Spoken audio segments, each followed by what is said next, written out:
Kaya mga boss, pag mag-install kayo ng glass block, lagyan nyo ng tansi. Ayan tansi. Tapos yung pamukpok mo, rubber mallet. Ayan.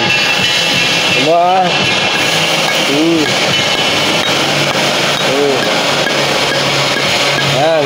Ayan lang. Kasi yung rubber, hindi makakabasag. May layout na tansi.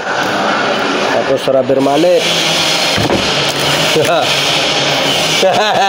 Linisan naman natin yung ginawa natin na glass block install, Alang iasa pa natin to sa labor. Ay, maglinis daw. Asa sa labor. Bukas pa tapos na ito. Ikaw nagkabit, ikaw na maglinis.